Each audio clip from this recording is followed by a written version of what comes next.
All right, everyone, I've got 2:16, so we'll go ahead and get started. It looks like a few folks are still joining us, but don't want to hold up the progression of the show here. So welcome to Free Speech Issues on and Off Campus. Today's session will run from 2:15 to 3:15, and joining us today as the main presenter is Kristen Boggs. She's our in-house general counselor for the West Virginia Higher Education Policy Commission. And without any further adu, I'm going to go ahead and turn things over to Kristen. Thank you, Kristen, for joining us today. Thanks, Jason. Thanks, everybody, for joining us this afternoon. You can see me and I can't see you, so I can't give you my normal request that if I'm talking too fast, you wave your hands at me because I have a tendency to talk too fast and we have a lot of information to cover today. So we'll go ahead and get started. Like Jason said, I'm the general counsel for the Higher Ed Policy Commission and the Council for Community and Technical College Education. I've been here about a year and 6 months now. And so coming from both private practice, I was about half-time in private practice, and then I spent half of my career with state government. So I'm back with state government now. And so that's my perspective in coming to you. And we will go ahead and get started talking about free speech on campus and off campus. So everybody has freedom of speech, right? And it is not shed at the schoolhouse gate, which is the famous line from Tinker versus Des Moines, the Supreme Court case from the late 60s. And it is also not shed at the door of your public office, though employees do have to be a little bit careful. According to both federal and state law, public employees are entitled to be protected from adverse employment action resulting from the exercise of their free speech rights. The federal case on that is called Pickering versus Board of Education. And our Supreme Court here in West Virginia made that very clear in the Alderman case. Students, the quote I like from the Tinker case is the vigilant protection of constitutional freedoms is nowhere more vital than in the community of American schools. That applies to students as well. They don't stop being people just because they're in your schoolhouse. However, I've forgotten how to advance my slides, and that's a problem. Here we go. Your freedoms are not absolute. Right? So both as an employer and as an educator, the state of West Virginia has to strike a balance between, as an employer, its interest in the efficient and orderly operation of its affairs. And if you're an educator, the school has an interest in maintaining the discipline needed for the institution to function. So it's always a balancing act, as a lot of these things are. Strong codes of conduct here, which include social media policies, can help everybody from the head of the organization down to the students understand what the boundaries are. And when I say a strong code of conduct, I don't mean an overly restrictive or draconian code of conduct, but I do mean a clear, concise statement of what your expectations are with regard to both employee conduct and student conduct. And their speech has to fit in with the rest of that. So specifically with regard to public employees, and that's all of us, this applies to all of us, there are three things that the balance takes into consideration. The first factor is that in order to be protected, the employee's speech has to be spoken as a citizen on a matter of public concern. So, for example, if I'm just mad because I really think I deserved a raise this year and I didn't get one, and I decide to stand out here in front of our office building with my sandwich board and my bell and say, the legislature's awful because they didn't appropriate money for me to get my raise, I can be disciplined for that because that's not speaking as a citizen as a matter of public concern. That's speaking as a Kristen on a matter of my income. And so my employer does have a right to restrict me in that regard. But if I was just participating in a forum where we talked about funding for public education, I'm allowed to talk about that. That's okay. The second factor with regard to employees considers statements that are made with knowledge that they were false or with reckless disregard of whether they were false. These statements are not protected. So I think people pretty much understand that one. The truth, as we say in the law, the truth is an absolute defense. So it can be harsh truth and it can be ugly truth, but you will not get in trouble for it so long as it's truth. If you're spreading falsehoods, then that's going to be a whole other problem. The third factor, because lawyers like wishy-washy factors and judges very helpfully give them to us, is statements made about persons with whom there are close personal contacts that would disrupt discipline or harmony among coworkers or destroy personal loyalty and confidence, those statements may not be protected. But then they might be, because again, like I said, lawyers, we guarantee ourselves employment with wishy-washy statements.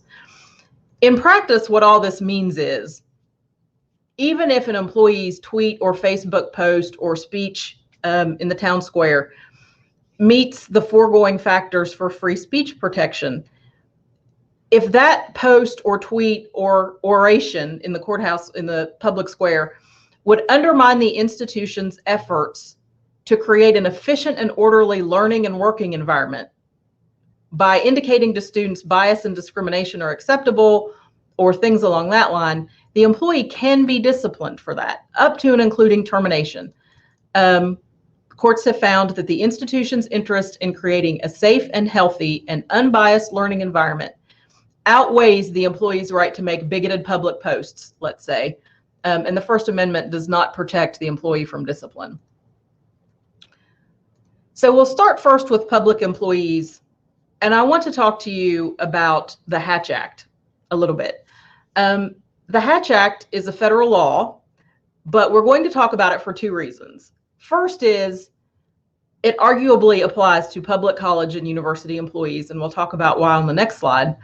But the other reason is that the legislature ran a bill this past session. I don't know how many of you follow the legislature, but they ran a bill this past session titled Senate Bill 7, which had to do with making the provisions of the Hatch Act specifically applicable to all public employees, including public and university college professors. To me, that's a drafting problem. It applies to college employees or it doesn't, but you can't really pick out the categories of employees. But that was the drafting, and that was their concern. And they were specifically concerned about some incidents they had read in the newspaper, and they had a great deal of concern about, what professors were saying in classes. And so they drafted this bill and ran it. And it was based very much on the federal Hatch Act. And so these are the standards that everybody who is familiar with the Hatch Act, these are pretty sort of universal standards of how public employees are allowed to speak in the workplace and how they're not. We had several concerns about Senate Bill 7. It was not so much that they would apply the Hatch Act to all state employees. That's a fairly reasonable goal of government. Our concern was about the way they had drafted it. And the way we explained it was this. I, in particular, was a political science major in undergrad. And we had professors who would take the opposite side from what seemed to be the lean of the class and argue that opposite side, which I think is reasonable and the point of going to college. It's so you can learn how to think critically and think about all of these things. And under the bill as it was introduced, if someone felt offended by that position of the professor, they could report that to the Ethics Commission, and the professor would then be investigated for possible Ethics Act violations. Well, now, wait a minute. That's not what you want to do, right? We don't want to chill the academic discourse. Certainly, you're allowed to take opposite sides of an argument and argue it. And I know all kinds of professors, you never know what their personal political leanings are because they could argue both sides of the argument perfectly fine. And so we had concerns along those lines. We worked to get the bill changed a little bit to make it more reasonable. It ended up dying, which was fine. I think it needed redrafted. But nonetheless, here's the Hatch Act, and that's why we're going to have a conversation about it. The Hatch Act was passed in the early 1900s, early toward mid-1900s, and it was originally intended to prevent federal public employees from participating at all in partisan political activity. And the goal of that was, of course, to curtail corruption in the political process. And not that they thought public employees were corrupt, it's that they thought they could be used by their politically appointed superiors, and that would be corruption. Later, the Hatch Act was expanded to cover state and local employees whose salaries are paid in part by federal funds or whose duties are connected to federally funded activities. And that's where I think it's interesting for education, right? Because grant dollars from the Department of Labor or grant dollars from the Department of Education That could be us. And so here are the standards that we're going to be held to. It was only in 1993, this law has been to the Supreme Court several times. It was only in 1993 that the law was amended to clarify that federal, state, and local employees maintain certain rights to engage in the political process, right? You can't, we're still citizens. Just because we work for government doesn't mean we don't check our rights at the gate. So employees can engage in personal, off-duty, and voluntary partisan activity, speech, and expression. So whatever you want to do on your own time is perfectly fine. You are still a citizen of the United States. What you may not do under the Hatch Act and certain canons of the Ethics Act that do apply to all of us as state employees is be a candidate for public office in a partisan election. We're not going to talk a whole lot about that because our Ethics Act allows that in some instances. And so it's very important to know, if you as a public employee are going to run for public office, you'll want to check specifically for the office you're running for to make sure that it's allowed under the Ethics Act. The use of official authority or influence to affect the results of an election. You cannot, while you're on duty, solicit, accept, or receive a political contribution, or solicit or discourage the political activity of a person with business before your employer. So those are the main prohibitions of the Hatch Act that would apply to us as state employees. So we'll start with the first one that we're going to talk about, which is no political activity at work. So political activity, to start, is any activity directed toward the success or failure of a partisan candidate, a political party, or a partisan political group. So while you're on the nickel, you cannot do these things while you're at work. And that means while you're on duty, and on duty includes when you're telecommuting, right? So we live in this new world now where a lot of us can telecommute or have always telecommuted. If you are in your core work hours, scheduled to be at work for the state and doing your job, that's on duty, whether or not you're actually sitting in your physical office. In the workplace means any room or building that is owned by the government. So if you're a college, that's a government building because that's public property. And so that means in the workplace. So even in break rooms, conference rooms, classrooms, right, it all applies. Standing in the middle of the square next to the beautiful statuary, that's your workplace. So there can be no politicking in the workplace. Well, you're wearing a government uniform or badge or operating a government vehicle. So none of us, I don't think, are in the uniformed service, but I would caution you. The uniform says what it says, but out of an abundance of caution, and as an attorney, we're an abundantly cautious people, I would caution you against being decked out head to toe in your employer's regalia, and then going door to door to stump for a candidate. That would be bad form. You're not in uniform, but it would be the indicia of the college's support of your candidate. And so that you want to seek to avoid that. And then operating a government vehicle. So, you can't be putting up yard signs for your candidate from your state car.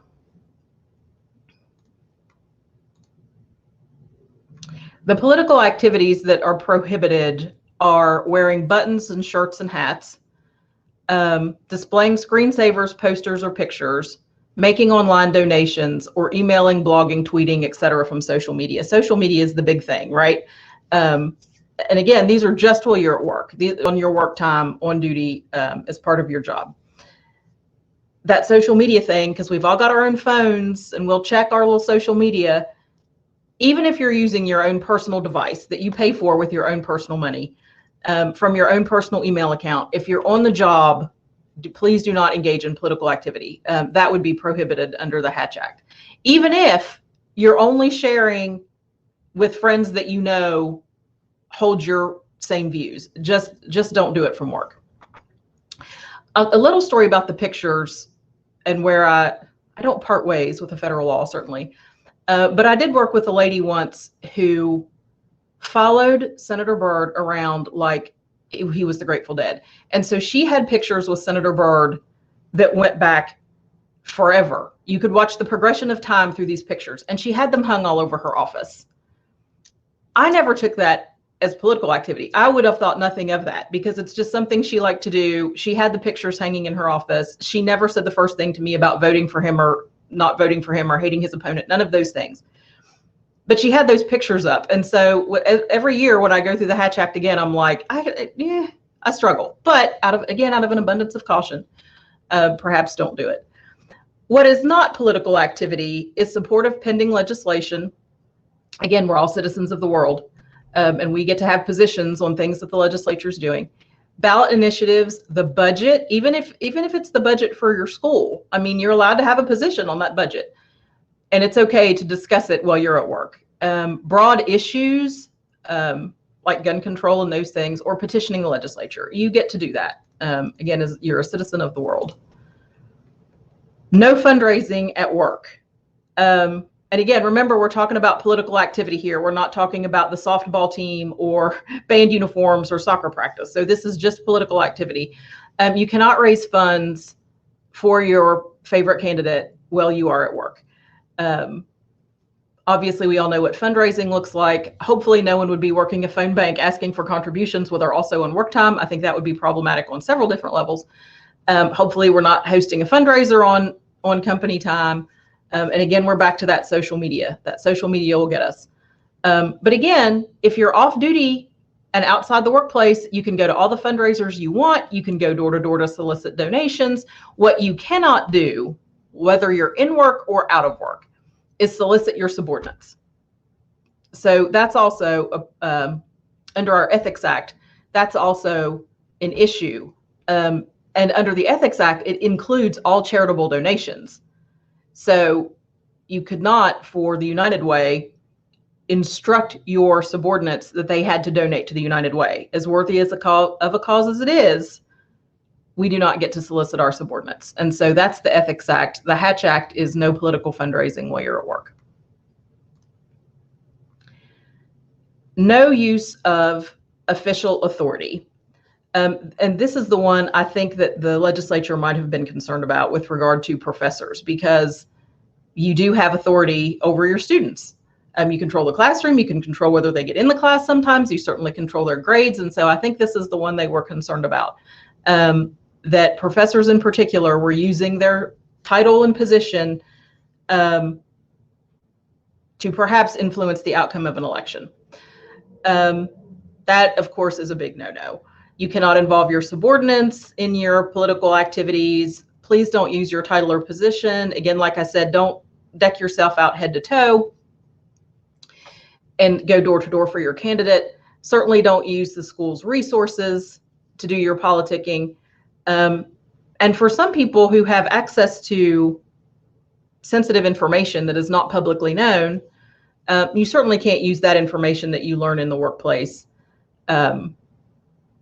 in your political off-clock political endeavors. The social media accounts, and again, we'll keep talking about social media because it's kind of the big deal now, right? It's what everybody's concerned about, and a lot of news media covers what goes on in social media. But I worked with a person once, and I was actually his supervisor. And again, we're the professional staff, and I hold lawyers to a higher standard, and sometimes I get disappointed. This person whose social media indicated where he worked, several places, his name and title, was engaged in what we call a Twitter war with a reporter from the state's paper of record about policy matters that were pending in front of the agency. My feet didn't hit the ground between my office and his. Take it down now, and stop what you're doing. You do not have the authority to speak for the state on this issue, and I need you to stop doing it. And he inhaled to talk to me about his First Amendment rights, and I cut him off at the knees. Test me on this. You will not win. Please, please, please be careful with your social media. And make sure if you're posting things on your school's social media or your work's social media platforms that you do have the permission of the administration to be posting such things. I don't think the schools, for the most part, don't take sides in political, certainly partisan political activity. And so please don't do it thinking you're being helpful and then get yourself in trouble. What it is okay to do, because again, we're all citizens, you can put your political views on your personal social media profile, even if it says that you also work at the Higher Education Policy Commission. They have all that bio information, and you can put your bio information in there. What I would not do is have my whole social media profile plastered all over with Higher Education Policy Commission things, and then also my political rant. That I would avoid that, because that is likely to get you in trouble. So here's what you can do, which is still a lot of things. Obviously, you can register and vote as you choose. You can contribute money to political parties, campaigns, or groups on your own time. Remember, this is all contingent. I don't have a pointer, but this is all contingent on being off the clock, being out of your uniform, or not wearing your favorite college polo shirt. You can attend political rallies, meetings, and fundraisers, obviously not on your own time. You can be a member of all the political parties and clubs you want, sign nominating petitions, campaign for or against referendums, and follow and like and repost and share and tweet all the things you want to. Just please, please make sure that you're not doing it at work. That I told you I got to talk kind of fast. That was a lot of information that we just covered, but it's a good breaking spot. If anybody has any questions about public employees and the First Amendment and how it might apply to you, please ask them in the chat, and we'll talk about them now. Kristen, I've only seen one question come through so far, and it's from Jeff Eads, and he just asked how you think the recent SCOTUS ruling on that Mahoney versus the school district, the cheerleader case, will affect high schools. We're going to talk about that next. That's coming up in our student. It's coming up in our student section. But if you give me 1 second, I want to close my office door. I feel like I'm screaming at the people outside. Perfect. So Jeff, we'll get to that in just a moment. Any other questions right now for Kristen on anything she's covered so far in her presentation? Feel free to type those into the chat box. You can post anonymously in the question and answer area if you'd prefer that. And I'll be monitoring that. And if we don't have a chance to cover it as you type it in, we'll be sure to try to cover it before the end of the session. So great. Thanks, Jason. I see one from Susie Mullins that said, are there additional restrictions if your salary comes from federal funds? No, but that's a very good question. Thank you. There is a distinct federal employees. The application of the Hatch Act to federal employees is different from the way it applies to state employees, because we are all state employees. These Hatch Act restrictions do apply to you for sure. If I can do it without making you sick, I'll go back here to my slide. If your salaries are paid even in part by federal funds, the Hatch Act absolutely does apply to you. And so, but not in a way that's different from what we've talked about. These are the, there's still the four main restrictions. Because you're federally funded, you probably would have to be more careful about running for a public office, but all of these other restrictions will still apply to you. And it's just easier to just decide that you're not even going to try. And again, I've worked in government long enough that it was not a problem where I worked. We all knew, because most of us were federally funded, we just can't play the game. And so we didn't bother, except, like I said, the lady that had all the pictures of Senator Byrd in her office, and I just really struggled with that being political activity. But if someone complained, we'd probably have to address it.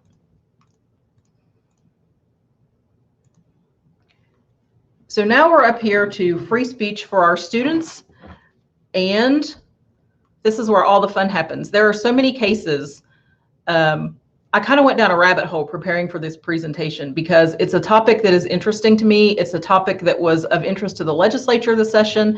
And when I started doing my research for the presentation, I went down so many rabbit holes that I had to really restrict myself to fit in the time frame and allow everybody time to ask questions. I just think the cases are interesting. The Tinker case, I feel like everybody's familiar with that one because it's sort of the gold standard of student free speech rights. But Tinker versus Des Moines, if you don't know, was a Vietnam era case, and there were 2 high school students and a junior high student who, in protest of the Vietnam War, wore black armbands to school. They didn't do anything else. They didn't have picket signs. They didn't jump on top of desks and scream. They weren't disruptive of classes. They just wore their black armbands. And their school board disciplined them for that. And they appealed, and it got all the way to the Supreme Court. And the Supreme Court said they're absolutely allowed to do that. And so the Tinker standard has held sway since the late 60s, and it has all kinds of those good quotes in it. If you're sort of a history and legal nerd like I am, I love the well-written opinion. And it just had a lot of good things in it about students' free speech rights. But like everything else, there are limits. So here are the list of things. It says free speech, but conditions apply. That's always the case. Here are the things that students cannot be protected from if they engage in these behaviors. Obviously, obscenity, fighting words, defamation, incitement to imminent lawless action, true threats, and interference with classes or events. To me, because I like for things to make sense and be a little bit linear, fighting words, incitement to imminent lawless action, and true threats to me all seem like they should be the same thing. In the law, they're not, and they have a little bit different things that you're supposed to consider along the way. But it's all just a whole lot of ways of saying, try not to be nasty to one another, but it's a certain level of nasty. You will note on this list, there is no exception for hate speech. The Supreme Court, nor any federal courts that I have found, have defined hate speech. They have defined these things. This list of things is what is defined. Harassment is defined. Hate speech has not been defined, and there are no exceptions. What I think a reasonable person would consider hate speech, the protests at military funerals that I think most people find offensive, that's protected speech. There's been a trademark of a racial slur, shocking, it's protected speech.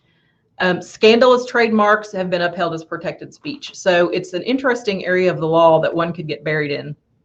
But we're going to try to go through it a little bit and parse out some of the differences. We'll start off with everyone's favorite obscenity. And this isn't the slew of profanity. These claims usually come up with relation to art or performance pieces or literature. I think that was that the problem with The Catcher in the Rye. They thought it had obscenities in it, and so that's what got it banned from schools. There's a three-pronged test about whether or not something is actually obscene, and I've thrown up Justice Potter Stewart here, who very famously said, I can't define it, but I know it when I see it. He was talking about pornography in particular and not obscenity, but I just really like that quote because it sort of applies to obscenity. It's all in the eye of the beholder, right? So it's whether the average person applying contemporary community standards would find that the work taken as a whole appeals to a prurient interest. The Supreme Court loves the prurient interest. And whether the work depicts or describes in a patently offensive way sexual conduct specifically defined by applicable state law. So a lot of these things, well, the federal law puts the broad brushstrokes on it.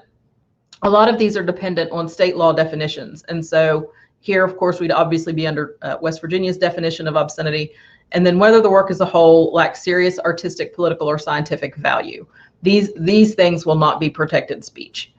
So we're talking specifically about students, but I think anybody in the campus setting from kindergarten through graduate school is not going to, obscene speech found to be obscene is not going to be, and it's speech or expression, not going to be tolerated.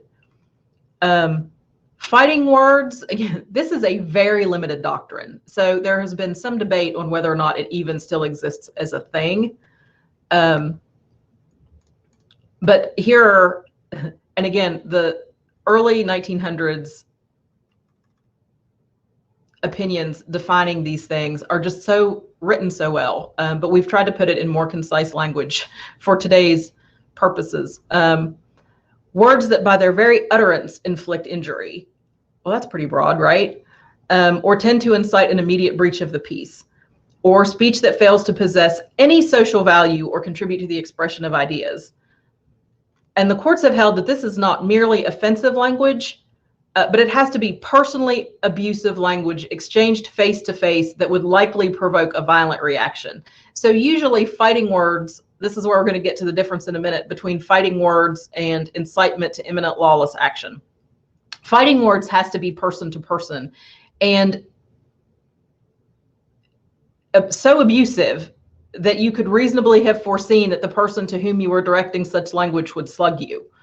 And so it reads broad, like it looks like this would have very broad application to very many words, and that all of these things that we say to one another that are nasty and hateful would not be protected by the First Amendment. The courts have narrowed and narrowed and narrowed and narrowed it. And specifically with regard to higher education, attempts by college administrators to justify punishment to students or to censor student speech have been roundly rejected by the courts. The federal courts have allowed all kinds of language that the college has considered to be fighting words or to otherwise be not contributing to the expression of ideas. I mean, that's broad, but the courts have said no, no. They will not use this doctrine as a justification to uphold speech codes on university and college campuses that regulate offensive or indecent language, or to punish students for indecent or offensive speech. And so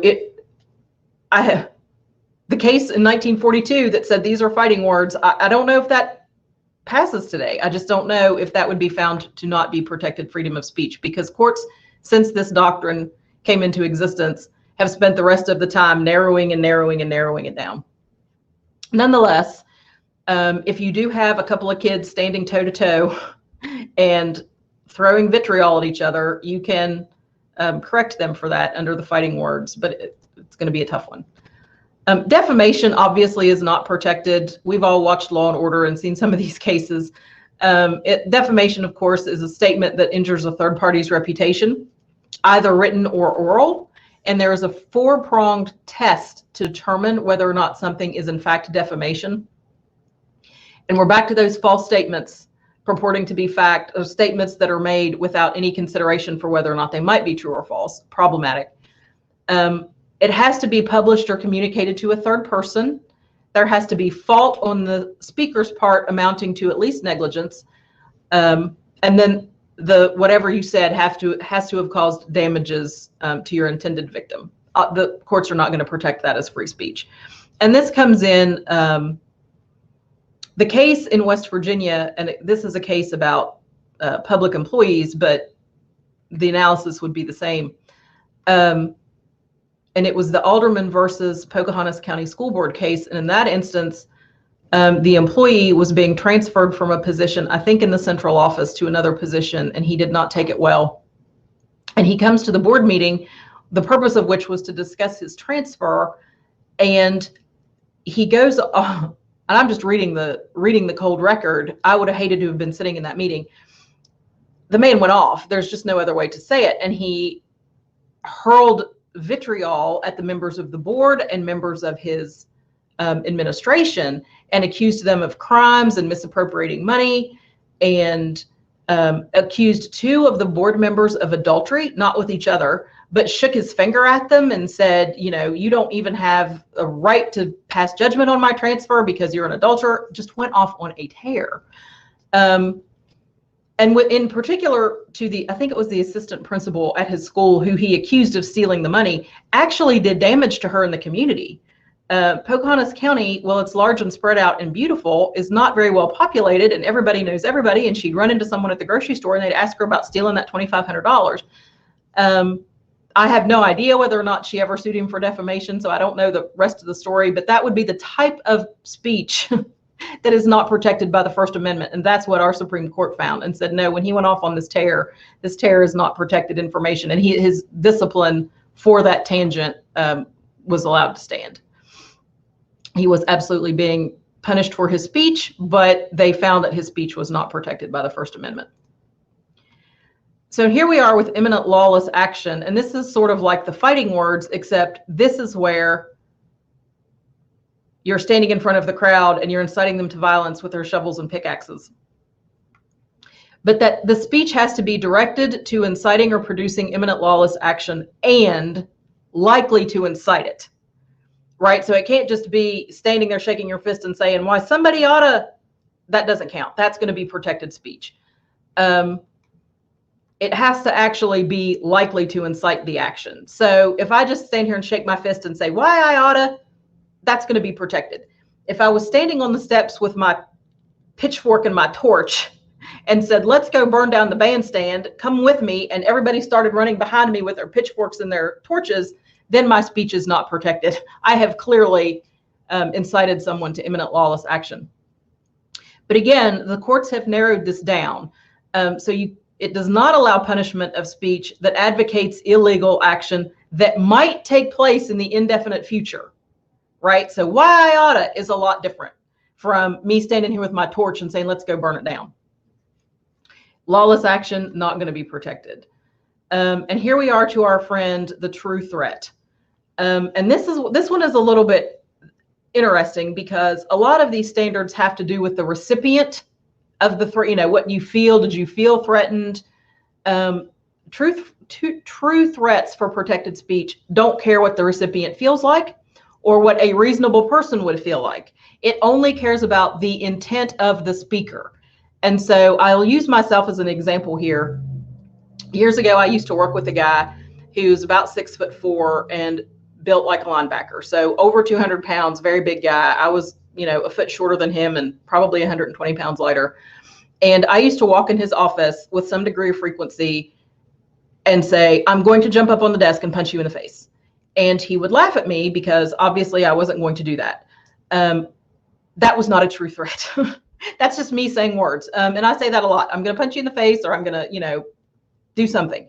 I'd have been out on my ear years ago if my speech wasn't protected, because everybody knows I'm not going to do it. So the true threat has to be just that, an actual threat that the speaker means to convey to the recipient that imminent harm is coming. And the speaker doesn't have to actually carry it out. He just has to mean that he will. And then his speech is not protected anymore. And has to know that he has to intend it as a threat, and he has to know that it will be perceived as a threat, right? And so in my example with my friend from work, even if I meant it, even if I meant that I'm going to jump up on the desk and punch you in the face, he would never perceived it as a threat because I was never a threat to him. So luckily, he had a sense of humor and my speech was protected. And then this is what I think everybody's had at least some experience with, or have seen it or have heard stories about it: interference with classes or events. And this is how schools get to restrict to a certain extent the activity and speech and expression of their students, right? You don't get to jump up in the middle of class, stand on your desk and start saying words. No, that's not what you get to do. You're interrupting class and we get to shut that down. It could be a brilliant speech. It could be the second coming of the Gettysburg Address. You cannot interrupt or interfere with class in order to be brilliant. Materially and substantially obstructs the work and discipline of the school. They don't need to be tolerated where they infringe on other people's rights, right? You have a freedom of speech, and I have the freedom and the right to get this education that I'm here for. And so schools do not have to tolerate interference. This is called the Tinker Standard, and it's a big one. It absolutely, very clearly applies to K through 12 education. It's more bodily attached to higher education, but still there's an applicability. The on and off campus speech is becoming a bigger and bigger issue, right? And because the law always lags behind the technology, social media could be getting out ahead of us a little bit here, because it used to be if I was obnoxious at school, I was obnoxious at school. If I was obnoxious out of school, I was obnoxious out of school, and there was a clear delineation. But now we all have social media. We've been home using it exclusively for a year and a half now. And where does that line, where have I crossed the line between my personal social media, but saying things that are impacting my employer or my educator based on my behavior and what I'm saying on social media? It's tough. It's tough stuff. And the court is going to lag a little bit behind the media, the technology on this, because we always do.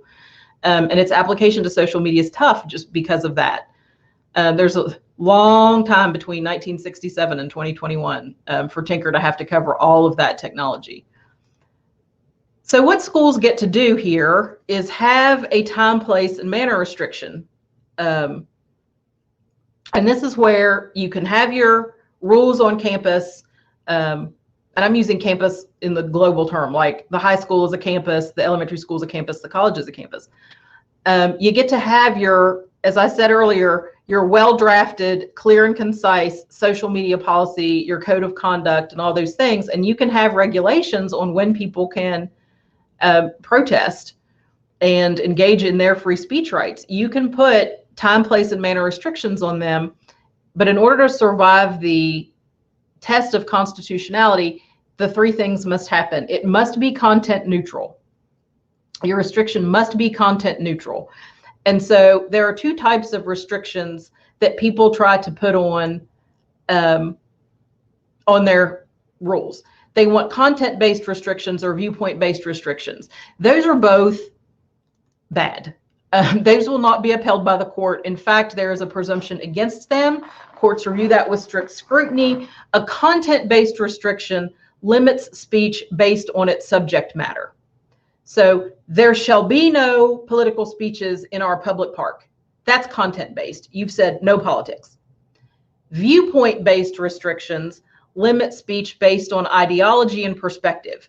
And so we're not going to allow the orangutan party to ever give a speech in our city park. That's a viewpoint-based restriction. That's unconstitutional. That will not survive strict scrutiny, right?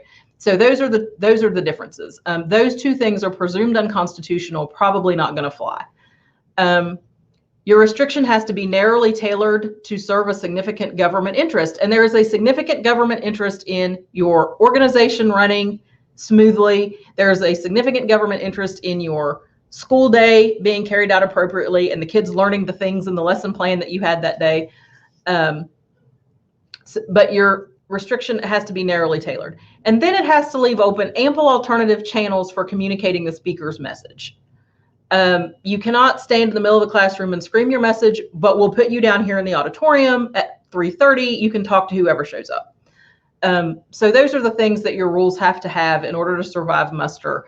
And some examples of these include limits on the noise level, capping a number of protesters who may occupy a given forum, right? We can't violate the fire code. You can't pack too many people in a room. Barring early morning or late evening demonstrations, restricting the size or placement of signs. And so I have a little bit of experience with this. Before I came here, I was the general counsel at DEP for 10 years. People would show up in our parking lot to protest, mostly surface mining. And we're fine with that. You want to stand in the parking lot with a sign, go nuts. What you can't do is chain yourself to the door. Chaining yourself to the door is not protected expression under the First Amendment because you've created a danger for everybody inside and yourself, but for everybody inside, because if there's a fire in the building and you're chained to the door, we can't get the door open. And so telling them, no, you must unchain yourself from the door was not an infringement on their free speech rights. Otherwise, stand out there and protest all day. They put signs on our doors after work hours. Do it. It's fine. The janitors are going to take them down when they get here at 7 o'clock. But you can have those kind of restrictions and those will pass muster. And so you can do those in your school the same way as we can do them at a state agency. These are pretty universal across the board. So this comes up in the context of how this reared its head at the legislature this year was in Senate Bill 657. This one actually passed, gang. This is new law applicable to public colleges and universities. If you'd like a copy of the bill, you can feel free to email me or email Jason and he'll flip it to me and I can send you a copy of the bill. Well, as this bill was going through the session, all of the players acknowledged, all of them, members and speakers, that this has not been a problem in West Virginia. Student free speech on a college campus has not been a problem in West Virginia. The commission's not received a complaint. The council's not received a complaint. None of the schools that we talked to had received complaints. Legislators had not received complaints. But when you need a solution in search of a problem, look no further than our legislative branch. Here we are. We've got a new bill that we have to follow. And we worked on this one too. It started off vastly different than it ended up, but we worked it down as much as we could to get it to be more reasonable and easily enforced. And so it does these things that I've listed. I'm not going to read them all to you. The one I thought was funny was it prohibits the establishment of free speech zones on campuses. Free speech zones are a Vietnam era thing. When there were Vietnam protests against the Vietnam War, colleges said you can only protest here, and they would delineate an area. I think they had gone out by the time I was an undergrad. Certainly there's no such thing. There was not we could not find a single campus on West Virginia that had a free speech zone. So, okay, now you're really not going to have them. Double dog, not going to have them. It does allow, we made sure we got in there about the time, place, and manner restrictions. You can have your rules about where the free speaking, where the protests have to take place. It allows for freedom of association. especially if you're getting college money. You can't discriminate against groups just because you don't like them. Requires schools to communicate their policies, which is fine. We've all got websites and we like to throw our policies on there. That's great. What we could not get out of there, and we tried really hard and we got thwarted on it. They have a provision that allows the university to be sued, and a certain level of people, if you feel like, if you're on campus and you feel like your free speech rights have been infringed, it allows suit against the university. We tried really hard, guys, to get that out. We couldn't. But it is only a 1-year statute of limitations, which is short for college purposes. So again, that's a whole bill. It's new law this year. It's now here at 1820-1, articles 1 through 9, sections 1 through 9. If you're interested in reading it, just let me know and I'll send it to you. And now to the earlier question, we can talk about social media and our friend in Pennsylvania, the cheerleader who did not make the varsity squad. And the Supreme Court came out at the end of June. In fact, I was attending a seminar for college and university attorneys, so this made a big run through the conference. The girl was out of school, not on school time, not at a school function. She went on her Snapchat. She, found out she didn't make the varsity squad. She goes on Snapchat, and it is an expletive-laden rant, as people are wont to do. And it was F the school and F cheerleading and all the things with the stuff, and there were middle fingers, and it just was not a display, of graceful not getting your way. And the school disciplined her for that, to include, I think they busted her down to private. She had to stay, they never let her on the varsity team. I forget what it was, but there was punishment that ensued for her behavior. And she took that all the way up to the Supreme Court, and the Supreme Court said, no. She's off the clock. She's not at a school function. She's, she gets to have her rant. And you, the school board, have gone a bridge too far in trying to control her behavior. For school kids, they're pretty much going to be free to roam on social media and express themselves and do all of the things that they do, unless they are harassing or bullying.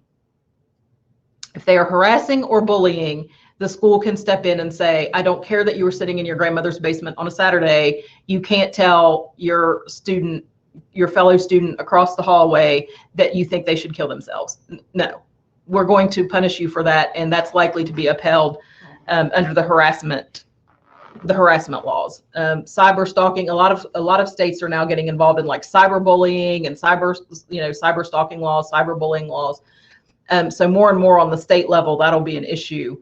But that's really the only time so far that the courts have said that schools can discipline students for off-campus, out of school time, out of school function behavior, is the bullying or the harassment. But yeah, for the students, it's about wide open. For the employees, it's a little bit different. In order to punish an employee, there has to be a rational nexus between the conduct performed outside the job and the duties the employee performs for the employer. So in my instance, my guy, and we're still friends. I mean, this didn't, hurt our friendship, but then I had to go, snap at him a little bit one morning. There was absolutely a rational nexus between what he was doing while he was at work on his Twitter, fighting with a Gazette reporter, because you're talking about things that are related to policy issues pending before the agency. You absolutely don't get to do that. His speech there was not protected by the First Amendment, and I got to shut it down.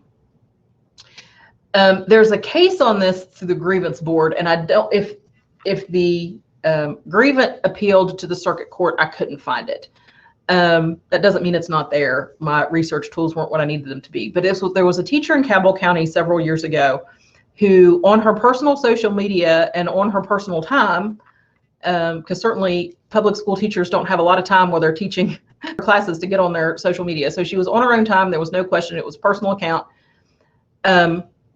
Had much to say about Muslims and people of Middle East origin. And she had gone to the World Trade Center, the Ground Zero site, and she had posted it was rather harsh. It was rather harsh things about the Muslim women who were there visiting. She obviously was not a fan. The issue was she was a social studies teacher in one of the high schools, and part of her duties as a social studies teacher were to teach the many religions of the world, and here's what the Middle East has contributed to science and history and art and understanding and life and all the things.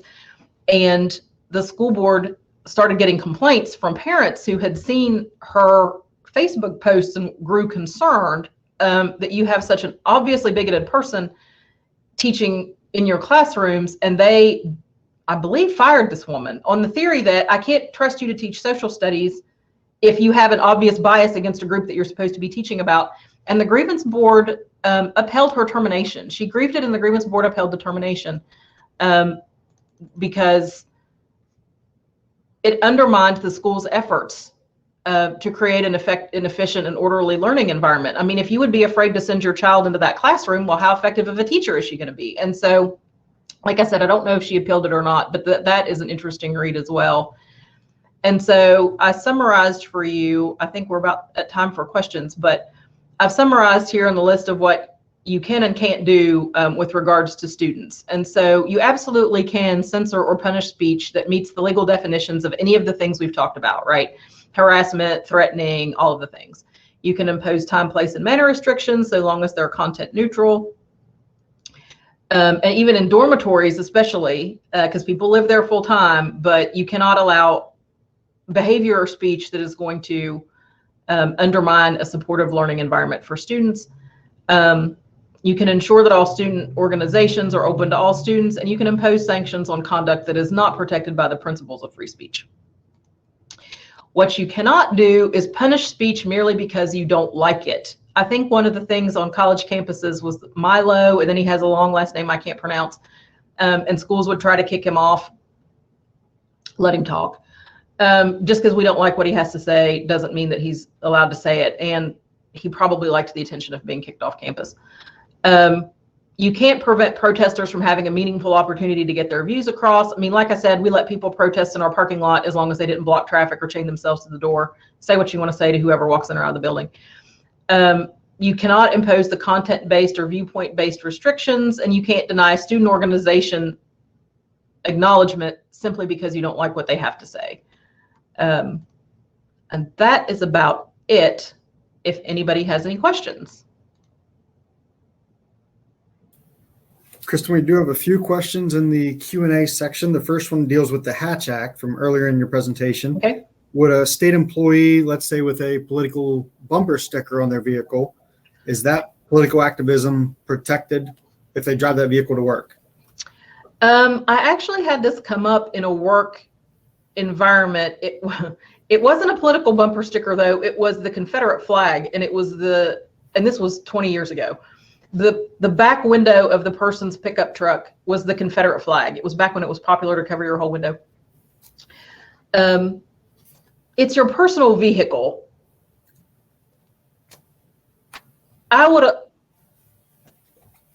It's your personal vehicle, and so I think it would be okay. It's not my favorite, but I'm a little bit torn because as I advised the boss about the Confederate flag, he wanted the guy had to move it. He has to move his truck, and he can't have that. I said, it's his truck.